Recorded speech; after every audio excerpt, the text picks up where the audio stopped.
10:01. Okay. Well, good morning, everybody. Hopefully everybody had a nice Canada Day. Celebration wise, relaxed time, family time. Good, good. What's been going on this week? Who's seeing activity? Yep, what do you got? I secured a deal for a client on Saturday. We went to see some homes in St. Catharines. So we went to Hamilton. They didn't like the area and the homes. Some homes are beautiful, just not their thing. We went to St. Catharines, where I believed it was a better area for them because they have 4 kids. And the second they walked into that house, they're like, that's the one. This is the one, cancel the rest. We want this one. And it's a beautiful home, new upgraded kitchen, everything. I called the agent just to see where they're at. And I asked them, I'm like, hey, by the way, the clients may want to buy the furniture. Can you let me know who the stager was? And they're like, oh, no, that's not staged. And I'm like, really? Holy cow, they did an amazing job. Yeah. And so we're buying the chair and tables from the clients. So awesome. And I did some research. I looked around. So 3+3 bungalows were not selling at $699. This home was listed for $699. That whole area, nothing was moving for $699 at that time. And so I knew I had an opportunity to go lower and put in a good offer, but much lower, saving my client money. And we had a short closing date. It's only 30 days. So it was beautiful for these people. Well, the agent let the cat out of the bag a little bit and said, well, my clients are motivated and they already bought a home in the States, so they want to move and they want to get out of here. I'm like, you shouldn't have told me that, but thank you. Won't go to this. But anyway, so I did some research. I looked at the numbers and I told my client, okay, if we go in at 660,000, what's your walkaway price? Like, what is your cutoff that you'd be like, no, you know what? Don't even bother countering. We're walking away. And theirs was 699 actually, because they really wanted the house. And I'm like, okay, let's go in at 660. Let's see where they're at and we can figure this out. And the second I submitted my offer, the next day 2 more came in. I'm like, that ruined everything. And we secured it at 685. So still saving them 15,000. Sure. Well done. So the interesting part with that is do your research, guide your clients, but understand there are other buyers that are out there. There are buyers around. Okay. We're even seeing, even if you get condos, you get the right price, they're selling. There's buyers around. So it's exciting to see. And Herbert, you did due diligence, you did research, you guided the people. They would have paid more, but you saved. So down the road, I'm telling you, repeat business and referral business, right? Huge. By doing a good job. So you always have to think about that. Okay. What else went on? What else is going on? Well, my Pluto is sold conditional, the house finally. Okay. We're getting like almost 2 to 3 showings a day for the last 3-4 weeks. Wow. And a couple of offers came low. Yeah. We signed it back, they disappeared. They won't even come back. Okay. So then this one came closer to what we agreed to the other one. So we played with that too. We've signed it back and they came back at a certain price. And we accepted it. Then I didn't want to take a chance on anything. Good. So it's conditionally sold. And yeah, so that was my thing. And a couple of rentals closed, which is good. I mean, keeps me going, I have lunch money. Yeah. Okay. What else are you seeing out there? I've got a few points to bring up, but what else are you seeing? Listing presentation. Listing presentation, okay. And it was a lot tougher of a room than I thought it was going to be.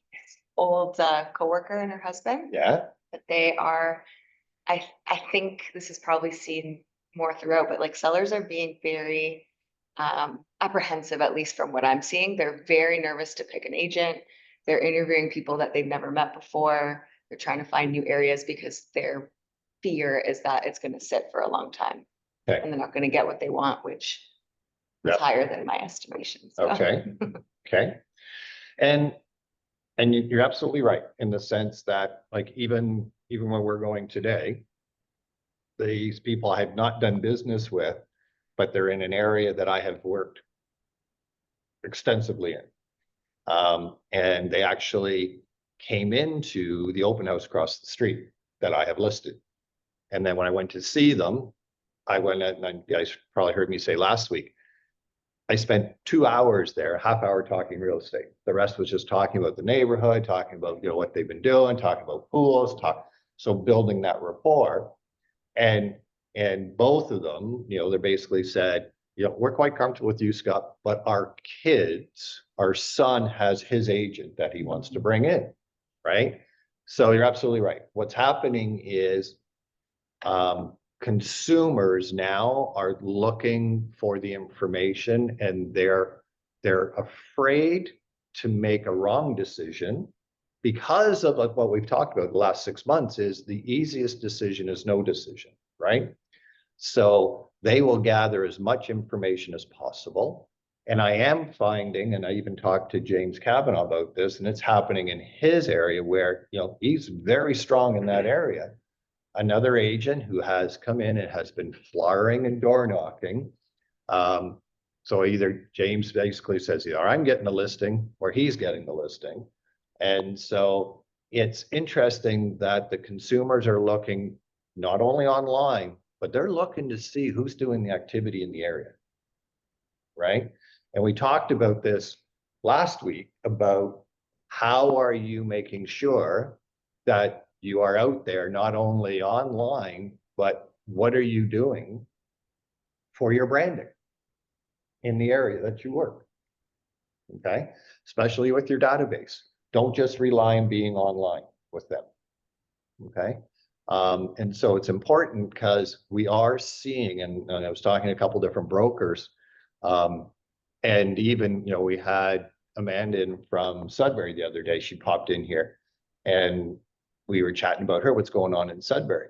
She says there's still a lot of people moving into Sudbury from, she called it South, which means London, GTA, very similar to what I'm sure you would call all the people are moving from the South. Yeah, right. So, but interestingly is that some of the buyers are waiting, they're doing their research in the area where they are first. So they're going online. One of the things that she was mentioning is that Sudbury now is really promoting through their city. They've redone their city website and they're really promoting. So I said to her, I said, check and see if there's a way that you can make sure that anything that you are putting online, you have that city link. And make sure that you're putting it out there and you're connecting with it. And then maybe something Michelle or anybody that's really good with online marketing. But make sure you've got the communities that you are going to be working in. That's part of your online branding, right? Because that's what consumers are looking for first. They're looking for information, either from other agents, from family members, or online. So make sure that you're there. Okay. Anybody got any new listings that they've just got? I did an open house on Sunday, had 2 parties through. Interestingly, both parties came through with family members that live in the area. And both of them were from the family members that were coming in. Both of them were not from the GTA. One was actually from Scotland. They're retiring and moving here. They have no idea where. They're just because that the family member lived in the neighborhood, they went out and started looking at houses, right? When you do an open house in an area, one of the things that I've always done, and I want to make sure you're doing, is do you have the rest of the active listings there? Right? Are you online so you can say to people, hey, you know what, you're looking, you know, this may not be the right property for you, but hey, here's something that I know of, and make sure that you're active, that you can show them what's going on. Because when I did that with the one party, like they're looking Niagara, they're looking Cambridge, they're looking, I said, great. You know what? I've got agents there, I've got offices there. We have referrals. Very familiar with all the area. And I went on and I just sort of showed them a couple different things. And it's like, oh, this is this. And it was information, right? Information. So understand that on the open house, you're not just there to try and sell the house. If that happens, great.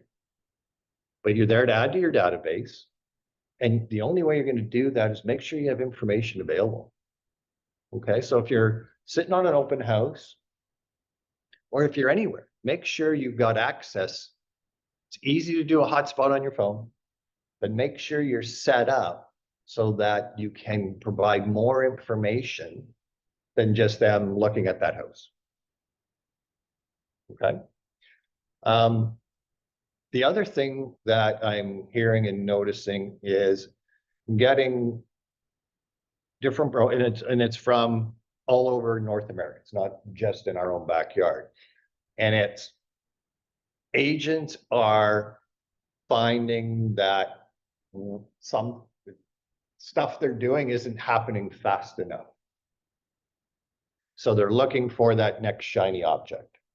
They're looking for that next online guru who is going to fix and make sure that, oh, you're going to have all these leads, you're going to make all this money, and it's going to happen overnight. Anybody here try any of those systems or stuff like that? I know you all have, right? My dad's used a few of them and they're not very effective. Okay. There are systems that you can gravitate to in real estate. We always know database is number one. Whatever system that you decide to go on beyond that, if it's online leads, if it's networking, if it's geographical farming, whatever it is, you have to make sure that you know what the numbers are. Okay. If you're going to do online leads, great. Understand that it's 1 to 2% of those will eventually turn into something. Okay. If you're doing door knocking, how many doors are you hitting? How many people are you talking to? What kind of conversations are you having? How many people are you adding to the database? Okay. There's no magic to real estate. Okay. And there are all kinds of people online, companies online saying, you know, we'll guarantee you this, we'll guarantee you that. Okay. I'm going to read you something from one of the top trainers who is still a top agent as well. And here it is. Here's the truth most won't say out loud. Every week, a new guru appears on your feed with the secret script, the viral reel template, or the AI hack that will change everything if you just buy their course. Unfortunately, there is no tool that can replace total commitment. 30 plus years ago, I sold homes from a printed binder. There was no MLS on your iPhone, no social media funnels, and no automated CMAs. We still did deals, though, lots of them. We prospected, followed up, presented, negotiated, and closed. Today, we have websites, CRM, Reels, chatbots, predictive analytics. They are all great tools. They can definitely accelerate the work, but they don't replace it. Okay? Tools amplify, they don't initiate. A rock, a handsaw, and table saw can each cut wood at a different speed, but nothing gets cut until someone picks up the tool and does the work. Website, Reels, and AI behave the same way. In a focused agent's hands, they multiply output. In a distracted agent's hands, they become tomorrow's unfinished project. Thousands of people move into your market every month. Are you talking to them? Or are you tweaking your logo color palette for the 4th time this year? In other words, are you just starting and prepping? Until your calendar contains 2 hours of lead generation, 2 hours of follow-up and appointment setting, 1 hour of skill practice, blocks for client consultations and offer writing, no platform or plugin will rescue you. Commit to mastery. Scripts, objection handling, pricing strategy, and practice until they're muscle memory. Show up where the clients are, open houses, community events, circle dialing. Does anybody know what circle dialing is? Never heard of it. Like- Really? Like old phone. Okay, remember the old, yeah? Yeah, okay. So- I mean, So is it? Okay. circle dialing is, we used to call it dialing for dollars. They're the old phones and you use the rotor, you go, and it go. That's all right. So that's what circle dialing is. Other words, telemarketing, phone canvassing, all the words that most agents aren't familiar with anymore. Referrals is on here. Okay. Use tools to speed up the steps you're already executing. A CRM to remind you, not to replace. An AI draft to polish, not to invent. Short video to reinforce, not to substitute face-to-face. Measure real outputs, conversations, appointments, signed agreements, contracts written, likes and views are decorations. Commit 100% or just change professions. You'll be much happier with whatever option you pick. The clarity is the most disruptive tech in the industry. Put it to work today and you'll stop chasing trends and start attracting business. That's Dan Plowman, by the way. You have to, and I don't want to keep harping on it, but I have to. Daily tasks, weekly tasks, monitoring what you're doing will give you business, okay? And if you're not doing that, you have to know the numbers, okay? You got to know why you're doing it. I'm going to read something else to you guys, and I want you to tell me the year this was written. Whatever the mind can conceive and believe, it can achieve. What year was that written? And what's the significance of it? It's written, but I've heard it many times. It's not new. No, it's not new. Any guesses? 1949. Close. Written by Napoleon Hill. Oh, there we go. Okay. Any idea what year?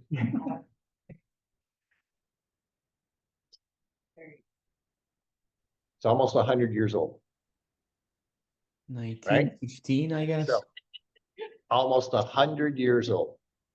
And the meaning of it is you basically, and why I'm bringing this up is you hear about all these gurus, right?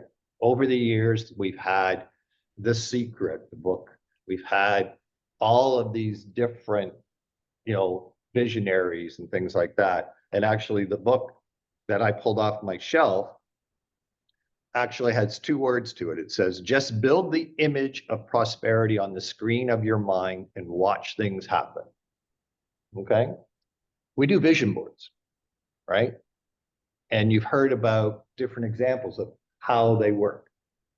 That is building the image on your mind. Okay. But that alone doesn't make business happen. Okay, so don't just be staring at your vision board thinking, okay, it's gonna happen. I'm waiting, If only, right? So you have to put plans in place. You have to understand that if that's the vision you're looking for, what are the steps to make that happen? See yourself already there. The other thing is persistence. You have to have a plan and you've got to work that plan. Okay. And if you're not doing that, then you're just floundering. And the reason I'm bringing this up is because you have to have your plan, you have to track your numbers, okay? And I know that lots of you have started door knocking, which you've never done before, okay? It works, but you got to track your numbers. You got to have a plan. You got to know where you're doing it, why you're doing it, how are you following up, how are you adding to your database. Others are doing networking. What's your plan? Are you tracking the numbers? Okay. And so then the other thing behind it is the persistence, because you've got to work your plan and understand in this marketplace, it's going to take longer. You're going to need to talk to more people. And even when you get the appointment, right, just as Elizabeth said, you think you're going in because they're, hey, this great long-term relationships, and wham, it's like, oh, you're our fourth agent in. What? Right? So it's really, really important that you really feed your mind with good stuff. This is a course I took in 1984. Right? Everything in, and a friend of mine asked me, he said, Scott, do you have any of the Bob Proctor stuff still? I said, yeah, I took his course in 1984.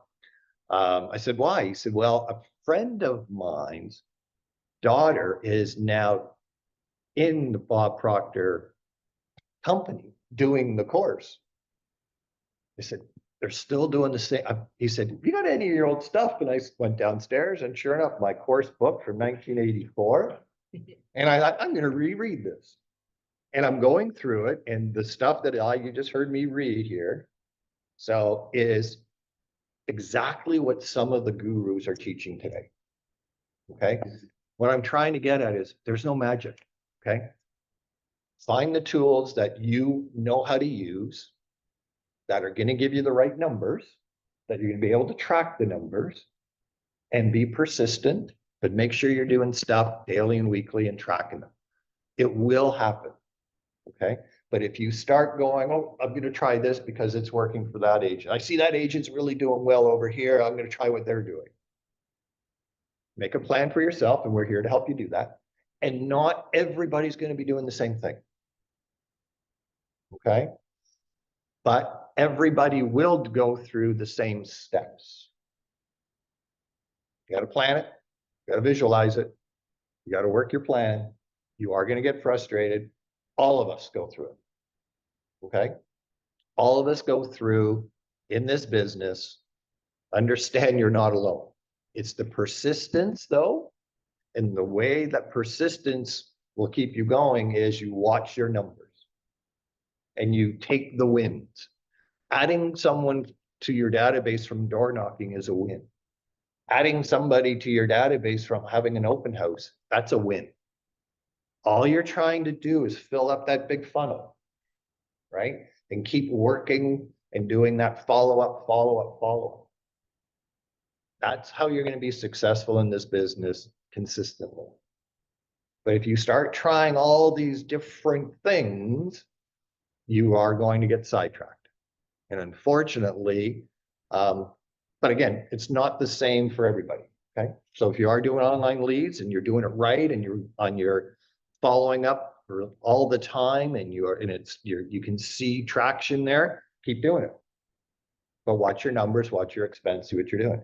If you're doing branding and you're doing all kinds of marketing and it's working for you, and it's great. But if it's not working for you, then that's why it's important to track what's working and not working, right? Make sure you're focusing on areas where your business is coming from, right? So but again, it's mindset. So if you are not feeding your mind with good stuff, like if you're in your car, instead of listening to maybe some of your favorite music, connect to a blog about mindset, right? And if you need any information on that, then let me know. I can certainly point you in, the right places. We've had some great speakers. Trev had some great people at their events. But this kind of marketplace, you need to make sure you've got your mindset right. And you got to feed it. You got to feed your mindset, right? And you got to track. And little wins will give you the big win. You're all capable of doing it. You're not afraid to do it. We discovered that lots of you would not go anywhere near a door knock. Now you're doing it. Is it going to be for you long term? Don't know. You know, but you've got to look at it and go, if you're doing it right, it will work. Right? And whatever things you're going to do or are doing, you got to track them, but understand persistence has been in the sales industry for centuries. You got to be persistent, but you got to make sure you're following your path. Any of that makes sense? Anybody struggling with that right now? Don't be afraid to say so, because it's very common. Okay. The market is moving. There's business out there. Right? So just a matter of how many people are you communicating with, right? But there's definitely activity happening. Heck, if I can sit on a Sunday on a long weekend doing an open house, you just got to keep going, right? Everybody's got their own path.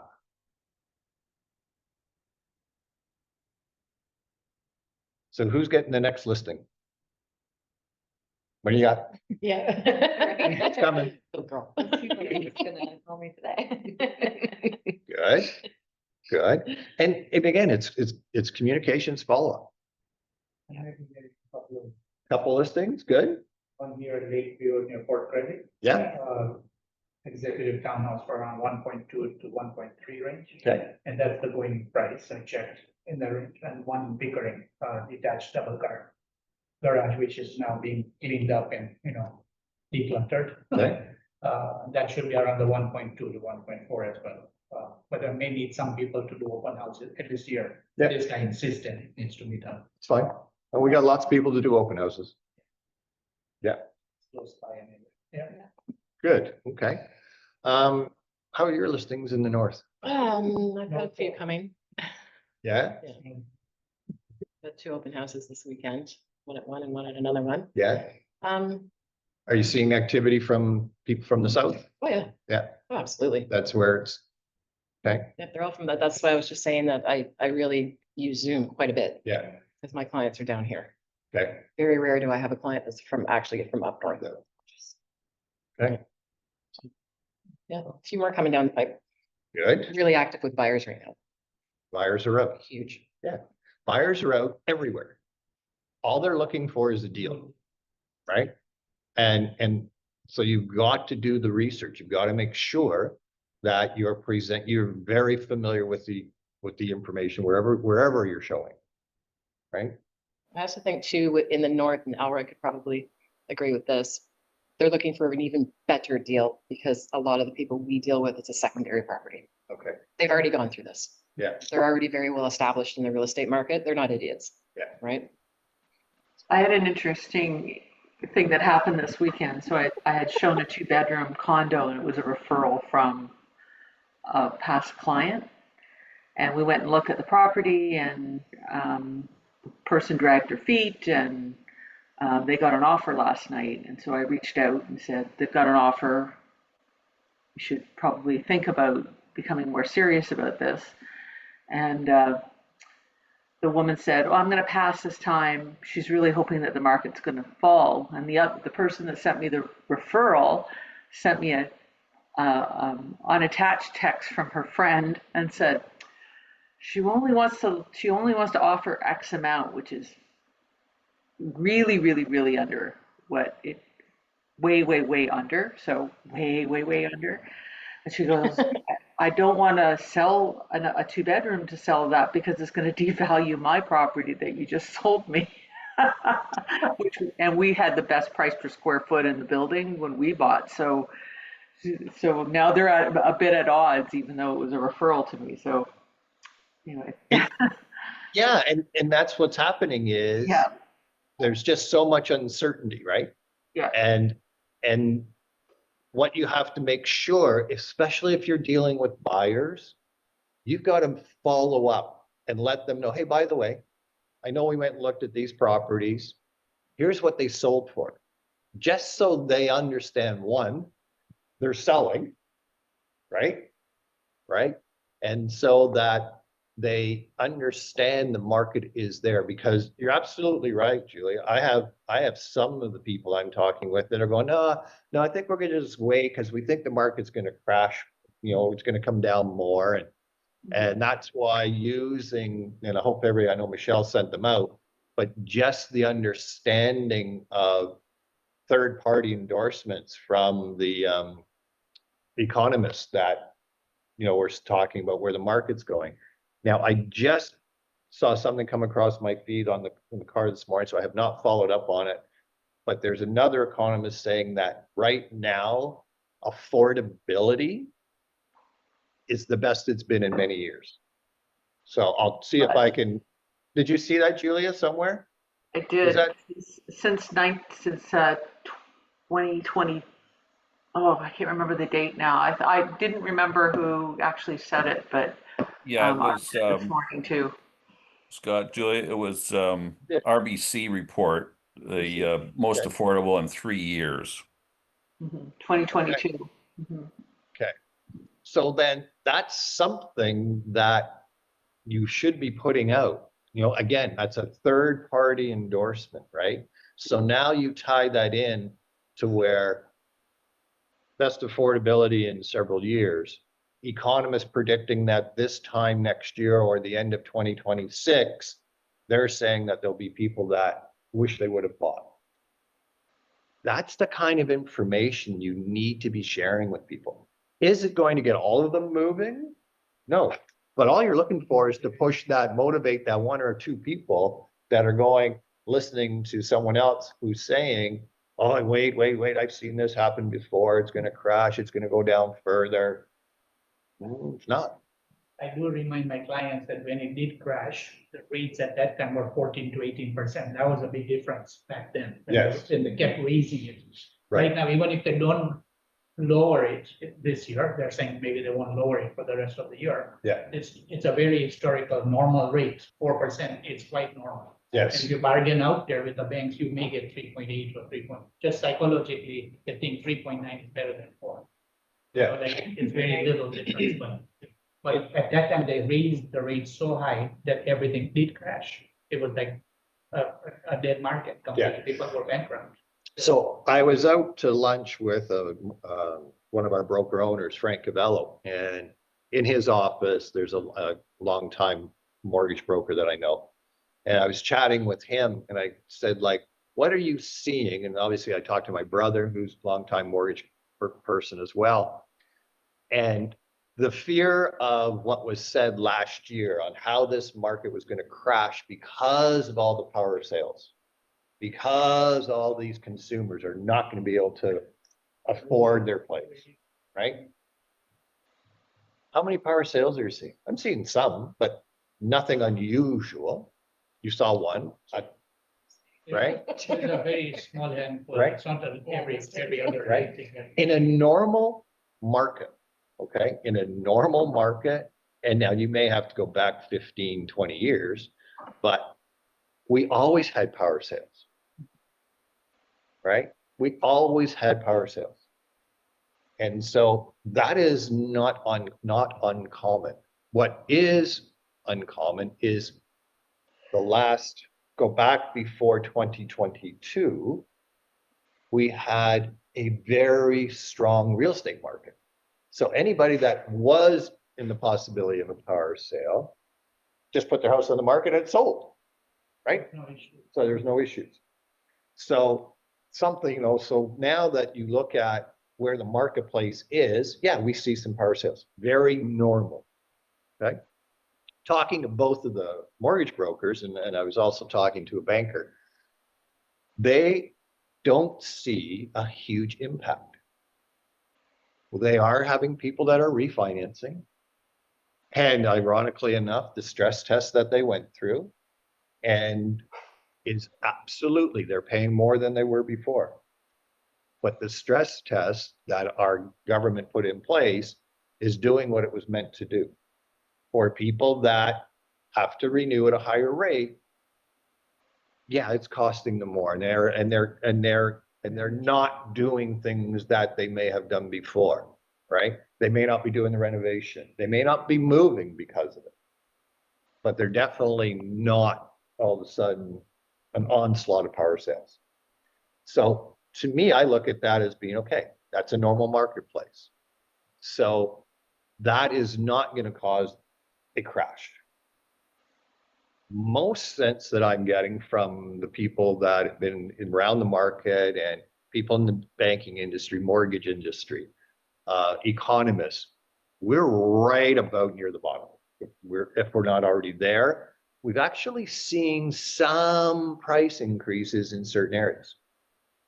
Okay, so make sure that you're using those kind of articles, that kind of information, because the consumers, as we started talking about in the beginning, they're uncertain. They're looking for that professional to guide them.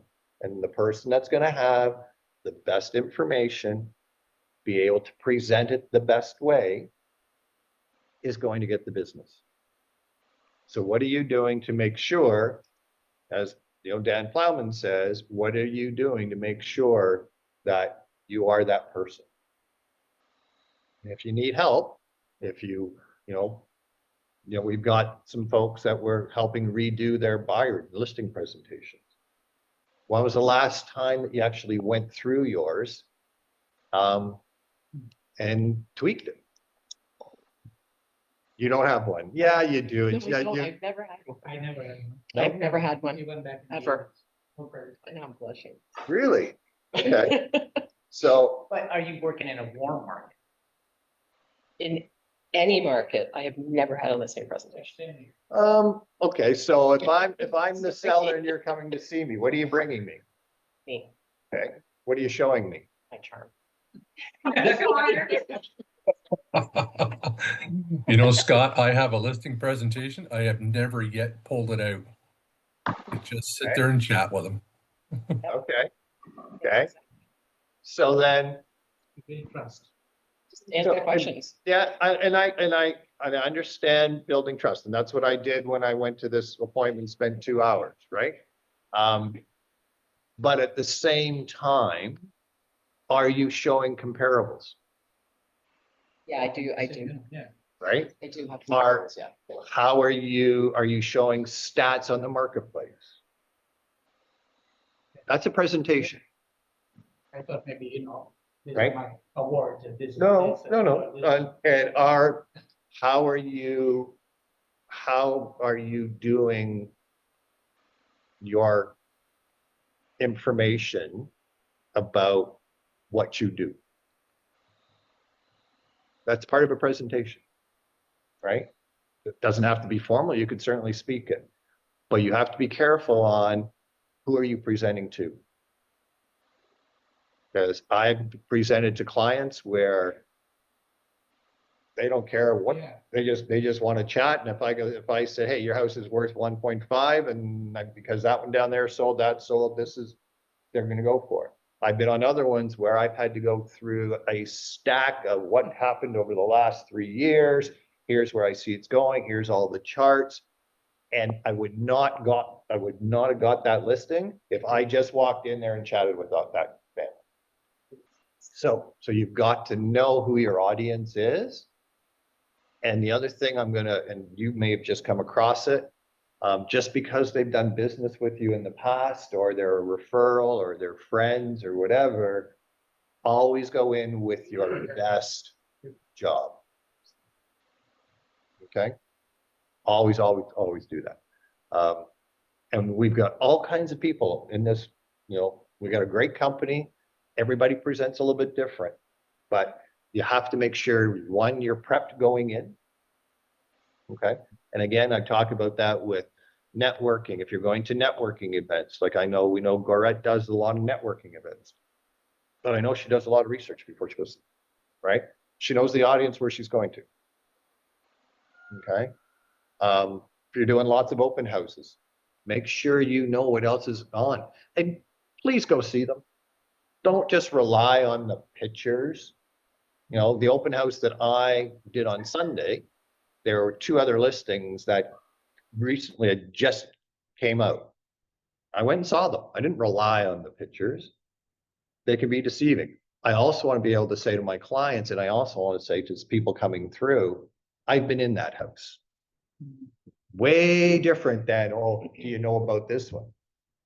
Okay, We do an MLS tour every 2 weeks. yeah, so you're going out and looking at the product, right? We all get together as a crew and we're like storm chasers. Follow each other and we go through all the new listings. Yep. So if I ever hear an agent say, I've got nothing to do, every day you should be out looking at houses. Go look at the condos, go look at the property, right? You don't know, you don't know the market unless you've been in the place. Okay? And it holds a lot more, especially when you start doing listing presentations and you go, I was in that house. Yeah, I was in that house. Yep, when I was in that house, make notes. So if you can describe certain features about that house, okay? Because I guarantee you, your consumers have been online and they're looking at everything. Big difference between saying, well, I know about this versus no, I was in that house. And this is what it has, different than yours. Okay? So I have a suggestion, Yeah. especially with the newer agents, when they do an open house.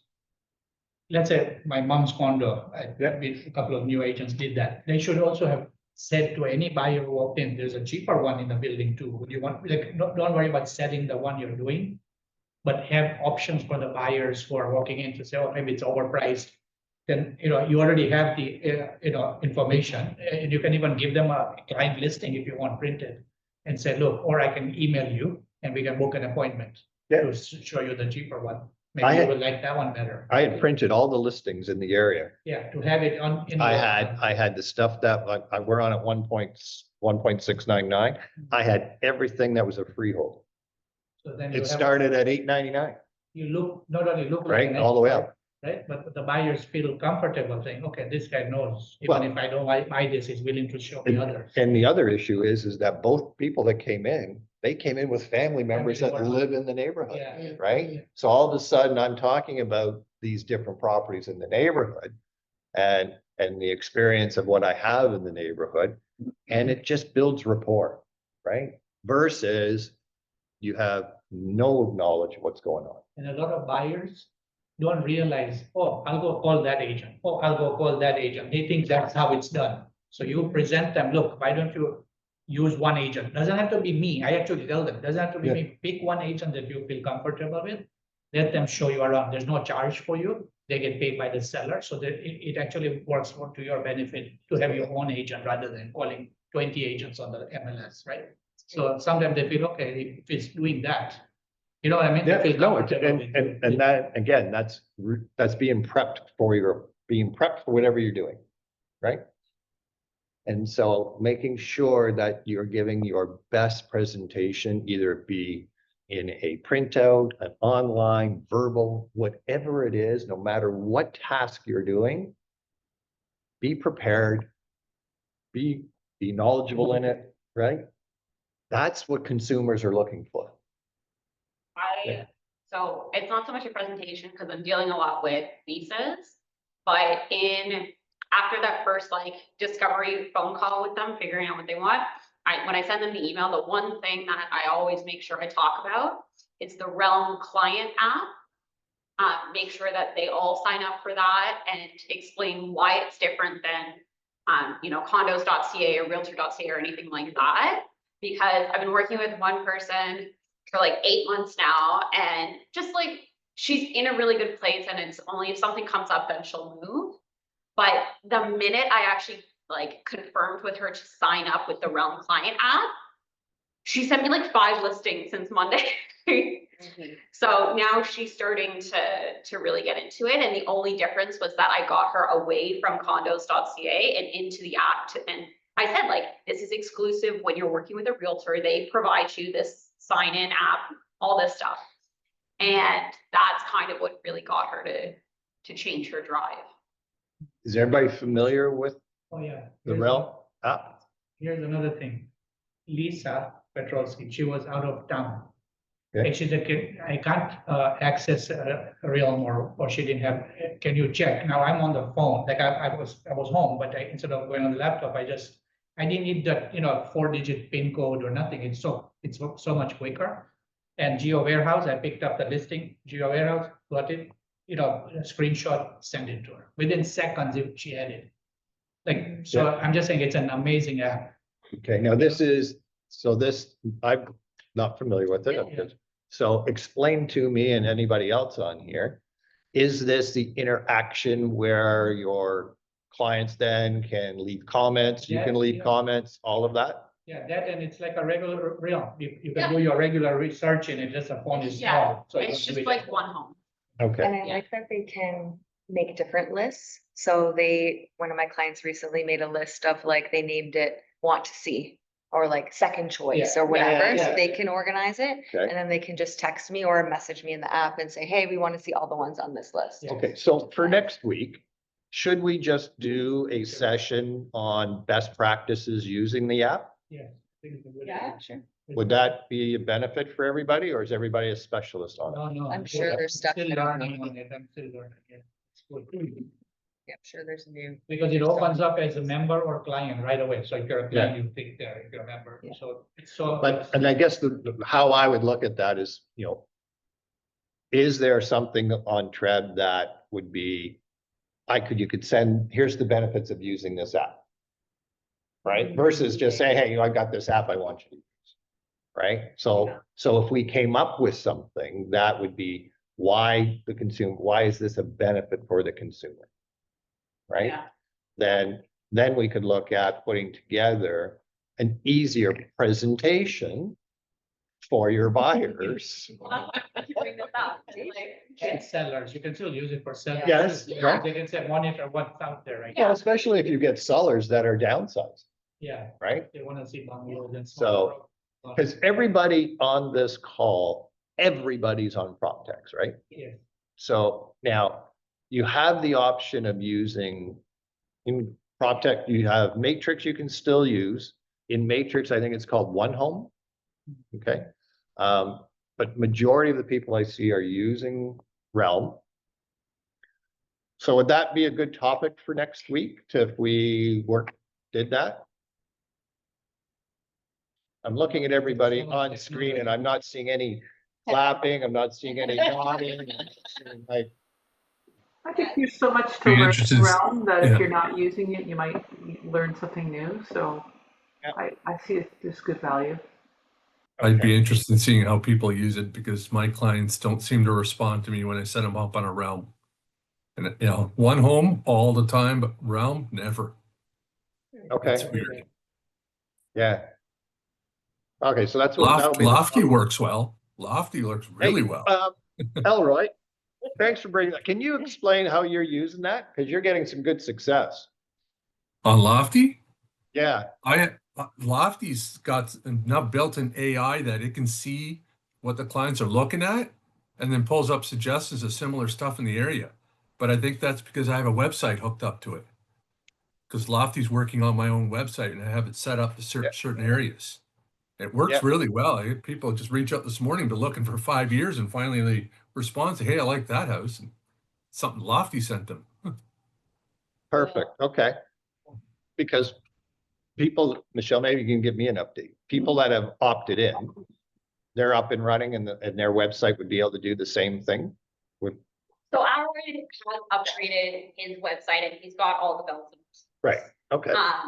So what he has is a little bit different than what we offer, but the opportunity is there for anyone to upgrade. Yeah. And it's definitely not as expensive as a lot of the other real estate sites that we're seeing. But the AI component is built in, doesn't matter if it's a sub-site or a upgraded site, is my understanding.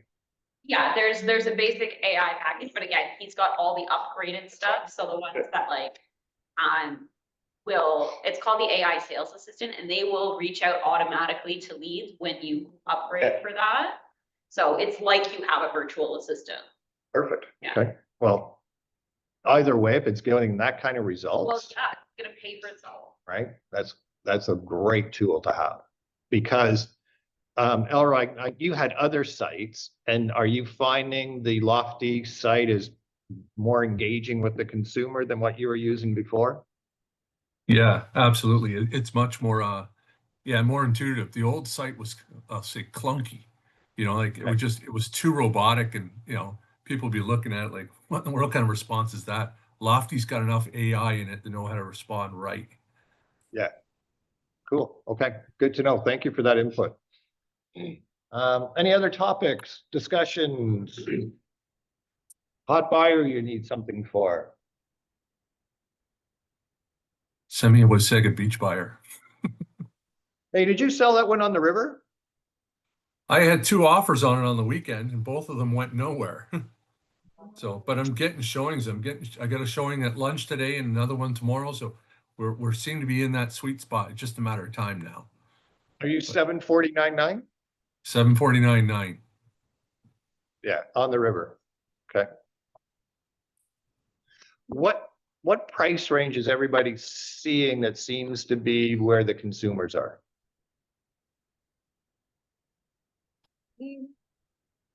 Between 6 and 8. Between 6 and 8?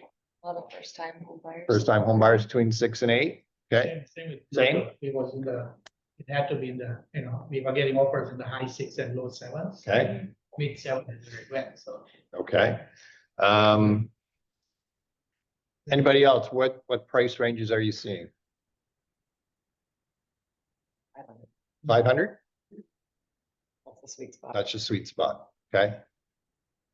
Elroy, what are you seeing in the Wasaga, all that sort of in that area? Between 6 and 8. That's where Okay. they're looking at. And you get any higher than that, it's the monthly payments get ugly.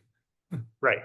Okay. So now that we've determined where the consumers are, what are you guys doing with your marketing? If your consumers are in that range, what is your marketing targeting? Right? So look at and so you should be then trying to target and say, okay, I'm going to put something out there. I'm going to talk about, even if it, do some research, find out what is the best deal. Like a friend of mine has a condo. It's not with our company. I called them up and I said, man, this seems like great value. And it was per square foot, one of the cheapest in Mississauga, $348 a square foot per square foot for a 3-bedroom condo in Mississauga. Great value, right? Listed at $429.9. So we, Matthew and Herbert went over and looked at it and started marketing with his permission. So look for wherever the consumers are looking, that's where you should be marketing. If you're doing any online stuff. And Elroy, in Lofty, Michelle's here now, but you can do direct marketing, right? From online marketing right out of Lofty. Yep. Okay. And it's easy, actually. I tried it and it posted on Facebook and Instagram quickly. I just clicked on send and boom, it posted it. Okay. Super easy. Company has all kinds of listings, right?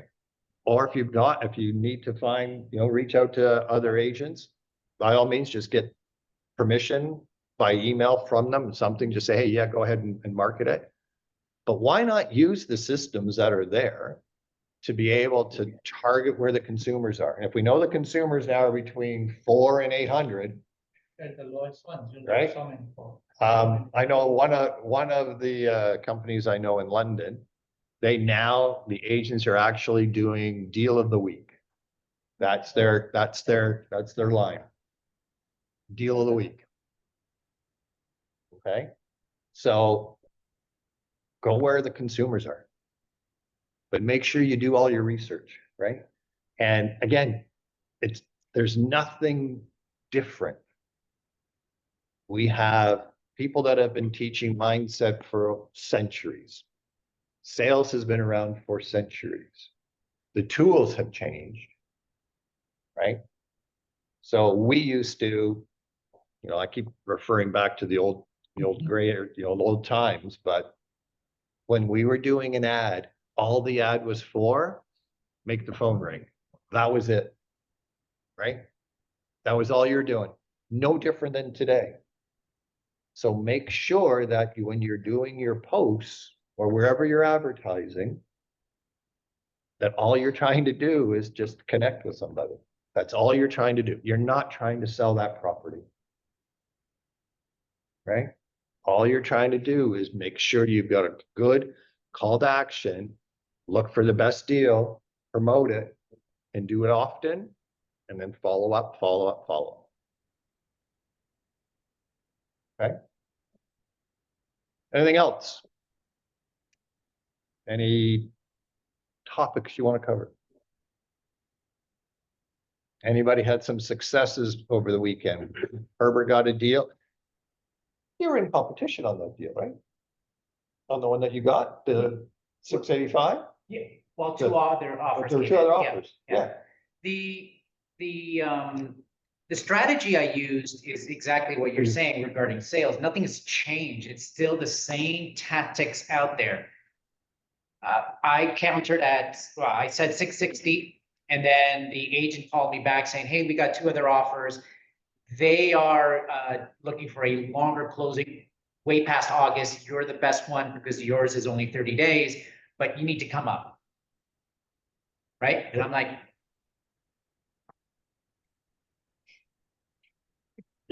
I remain silent. I'm like, because I'm waiting for her to give me the number.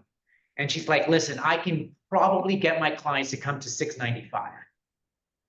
And I'm like, I don't know if that's gonna work. I don't, let me talk to my person. I don't know. And then I hung up the phone and I'm like, listen, I think we can get this at 681.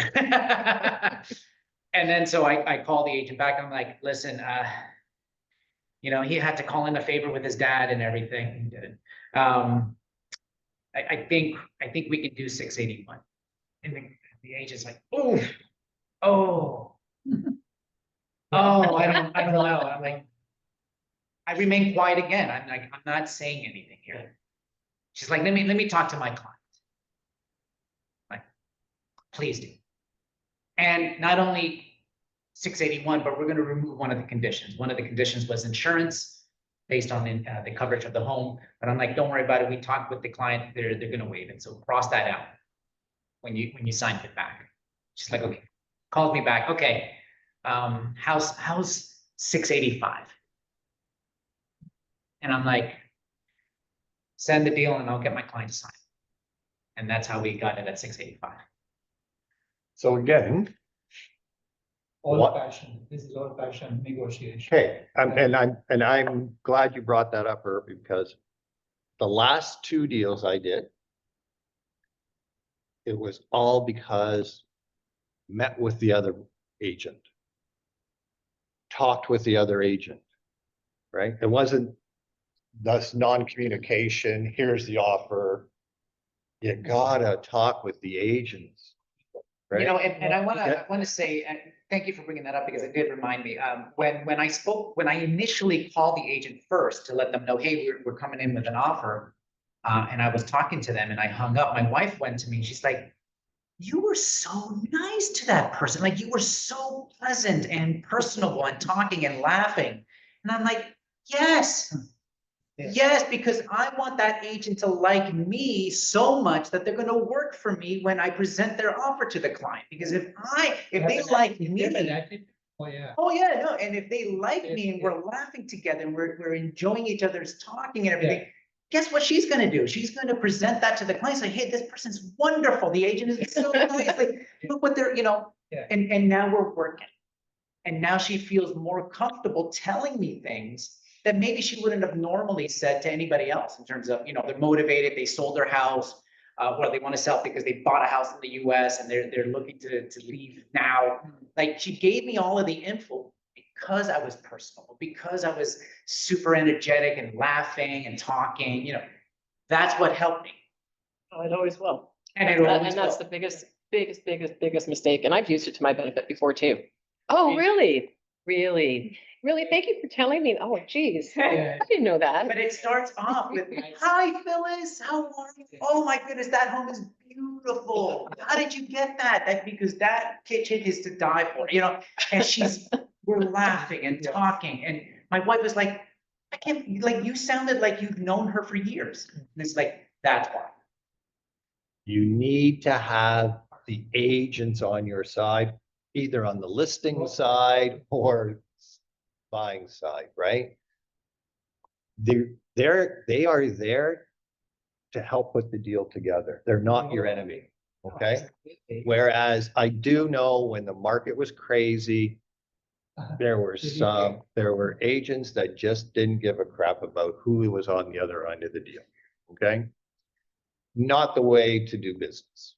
And also keep the offer alive when possible. Sign it back. Don't just say, oh, it's too low. Always promote, tell the seller. Doesn't hurt to sign it back to closer to what we want and see what happens. Then it keeps alive. And I tell the buyer's agents, like, keep it alive. Don't let it die. Let's make it Die happen. the other day. Let's work together, make it happen. Right. And it does. Exactly. It works. Yep, you got it. But the communication is really, really important. Pick the phone up. Don't do this text. Don't do this email. Pick the phone up and talk to the agents. It's amazing what information you can find out, right? I still get, it's funny when I was calling other agents for other homes in St. Catharines, it was very weird that they would pick up, yeah. Oh, Yeah. That's terrible. I'm like, It's been a lot lately. I'm like, is Did I there get stuff? it right? Like, Sorry, pizza. did I call Pizza Pizza? Like, yeah. what's going on When here? it's You know, not- and I always introduce myself. It's like, hi, Phyllis. I use the agent's name. Hi, Phyllis. This is Herbert from Realty Executives. I was the agent that showed your property. And Yeah. now it's a wonderful conversation More because I personal, started it off personal, nice. yeah. It's personal. Yes. Instead of, Simple. yeah. Yeah, what do you want? Yeah, what do you want? Yeah. Right? So, and please, everybody here, I know you're all really good at this, but just understand you're gonna come across some agents that are not. And just be patient, understand that you're, putting a deal together. And do keep the deals going if you can, because a lot of times, just when you're finished, that one extra step could keep it going. Yep, The other thing too, with that one on Deer Lake that I sold, the waterfront. Yeah. Tried to put the deal together, too far apart, wasn't happening. We were starting to get close to her having to sell that because she had already bought. We sent them a deal. We sent them an offer and I sold it. so deal died, and then you as the listing agent waited, and then sent the buyer a revised offer. Well done. Yep, and sold it because you kept it alive. Okay? I mean, I waited Yeah, but you Yeah. brought it back alive. You brought it to. Yeah. and there we are. Clear.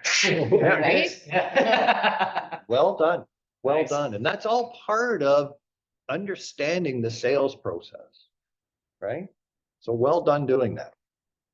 Okay, just before we finish up, Michelle, anything else that we need to cover? Any questions in the, No questions. How's everyone doing with the YouTube videos?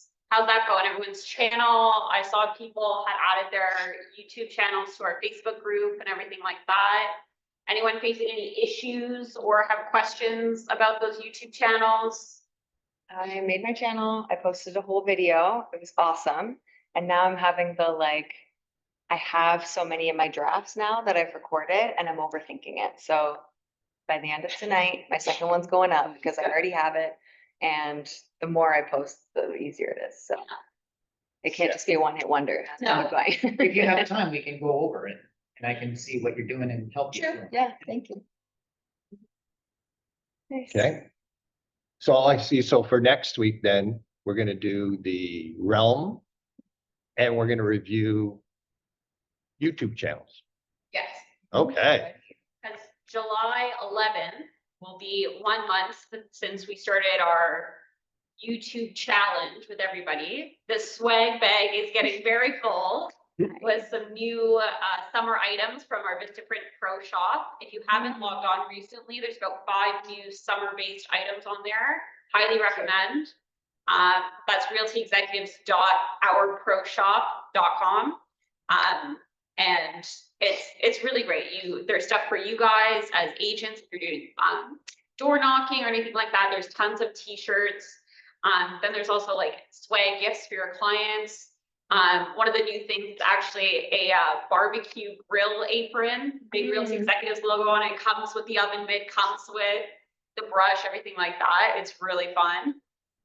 But yeah, definitely go check it out. And those items are going to be in the swag bag for whoever is, really committed to this YouTube video challenge. We talked about how important it is to have a YouTube channel to get that valuable information out there in long form video. So yeah, we're going to be reviewing the channels next week, and then July 11th, we're going to be, seeing how everyone's done and who's been dedicated, who's been giving out the great information and everything like that. And we'll pick a winner for our summer swag bag. Great. Okay, so we'll do Realm and YouTube next week. Anything before we sign off? Everybody's good? Okay. Well, thank you, everybody, for being online and being here in person. Nancy, thanks for venturing down to see us. Thanks. Long distance. Yeah. We got a flight back. Yes. Yeah. Anybody contribute? And if anybody needs help with anything in between, reach out to us. Okay. All right. Take care, everybody.